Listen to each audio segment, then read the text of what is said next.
چطور آنتن سیم کارت های بین المللی رو روی گوشی موبایل خودمون فعال کنیم؟ سلام به همراهان دوست داشتنی، وقت همگی بخیر. من امید فدوی هستم و تو این ویدیو قرار هستش که بهتون نحوه استفاده از سیم کارت های بین المللی روی گوشی موبایلتون رو توضیح بدم. قبلا من یه لایو کامل براتون گذاشتم و توی اون لایو از مرحله‌ای که سیم کارت رو از داخل بسته خارج می‌کردم تا مرحله‌ای که اون رو روی گوشی موبایل خودم قرار میدادم و یه چند دقیقه‌ای که زمان می‌برد آنتن اون برای من فعال بشه به شکل کامل بهتون نمایش دادم. بریم تیکه هایی از این لایو رو با هم دیگه ببینیم و ادامه این ویدیو رو با من همراه باشیم. این که بسته بندیش هستش، حالا من این دستمو باز با این طرف بذارم شماره و اینا مشخص نشه. این کلا بسته بندیش هستش که درش رو باز بکنیم دقیقاً یه سیم کارت داخلش هستش دیگه. این سیم کارتش هستش. البته اینو من الان باز کردم که اینجوریه ها، این از داخل خشابش در اومده. این سیم کارتش هستش همونجور که میبینی.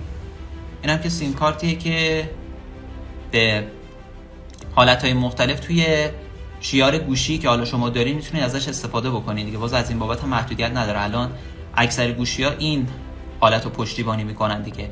خیلی ساده اینو میذارین داخل گوشیتون رو ازش استفاده میکنین. من همین سیم کارت رو الان میخوام داخل گوشیم بذارم. بحث آنتن دهیش رو با هم دیگه توی لایو ببینیم به چه صورت هستش و بعدش بیام توی حساب صرافی وارد بشم. اینجا هم دقت بکنین این پشتش هم لوگوی، حالا نمیدونم مشخص هست یا نه، باز بعد جلو دوربین بیارم، لوگوی لایف سل هستش. سیم کارت ایران نیستش که اگه اینجا هم این گوشه تصویر ببینی این لوگوی لایف سل هستش.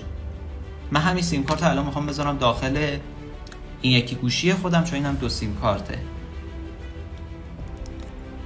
ببینین جلو روی خودتون بازش میکنم. دو تا سیم کارتم داخل این گوشیم بود دیگه. اینا ایرانه. یکیشو من در میارم، البته جفتشم در میارم. یکیشو میندازم چون اینترنت هم با اون یکی هستش. روی اون یکی خشابش هم این اون یکی شماره بود. اینم که همچنان لایف سله هست دیگه. من یه بار دیگه بازم نشونتون بدم. لوگوشو اگه ببینین مشخص هستش دیگه. خب این سیم کارت میره داخل گوشی. اولش که یه همچین پیغامی میاد اگه دقت بکنین گوشم نوشته دیگه لایف سل، که اگه گزینه اولو بزنین که اصلا میره توی منو، اگرم نزنین که هیچ مشکل خاصی نداره. و نکته مهمتره، یه کوچولو ممکنه که طول بکشه، البته دوباره پیغامش اومد. اینجا بر روی این گزینه اول بزنین. اگه دقت هم بکنین باز روسی نوشته. برای گزینه اولش میزنم.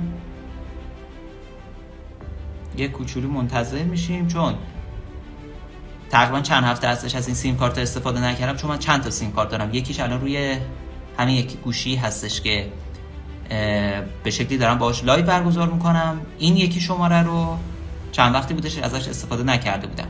کلا زمانی که شما سیم کارت رو داخل گوشیتون میذارین با توجه به اینکه یه کوچولو زمان میبره که روی شبکه رومینگ اون کشور بخواد فعال بشه، یه چند دقیقه ممکنه زمان ببره دیگه. از این بابت پس خیلی جای نگرانی نیستش. این سیم کارت اوله که اگه دقت بکنین مشخصه یا نه لایف سلو نوشته دیگه.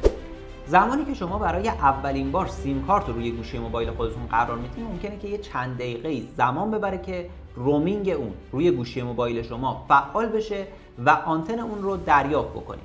اگه بعد حدود 1 ساعت آنتن این سیم کارت براتون فعال نشد، یکی از کارهایی که در ادامه میگم رو انجام بدین. به احتمال بالای 99% مشکل شما برطرف میشه. اولین راهکار اینه که گوشیتون رو به حالت پرواز ببرین، یه 10-15 ثانیه صبر بکنین و اون رو از حالت پرواز خارج بکنین. به احتمال زیاد آنتن شما برمیگرده. راهکار بعدی اینه که اگر گوشی موبایل شما دو سیم کارت هستش، سیم کارت رو خارج بکنین و روی جایگاه بعدیش قرار بدین. یا اگر گوشی شما دو سیم کارت نیست، سیم کارت رو از این گوشی موبایل خارج بکنین و روی گوشی موبایل دیگه ای امتحان بکنین. اگه با این راهکار مشکلتون برطرف نشد، کافیه که به جای استفاده از گوشی‌های هوشمند سیم کارت خودتون رو روی یه گوشی غیر هوشمند و ساده قرار بدین. به احتمال زیاد آنتن شما برمیگرده. راهکار بعدی هم این هستش که وارد تنظیمات گوشی موبایل خودتون بشین و در قسمت سلولار شبکه سیم کارت لایفسل رو روی ایرانسل تنظیم بکنید. همونجور که توی تصویر مشاهده میکنید در حال حاضر من 2 تا سیم کارت روی این گوشی موبایل خودم قرار دادم. یکی از سیم کارت ها مربوط به اپراتور ایرانسل هست که اینترنت من هم روی همون اپراتور.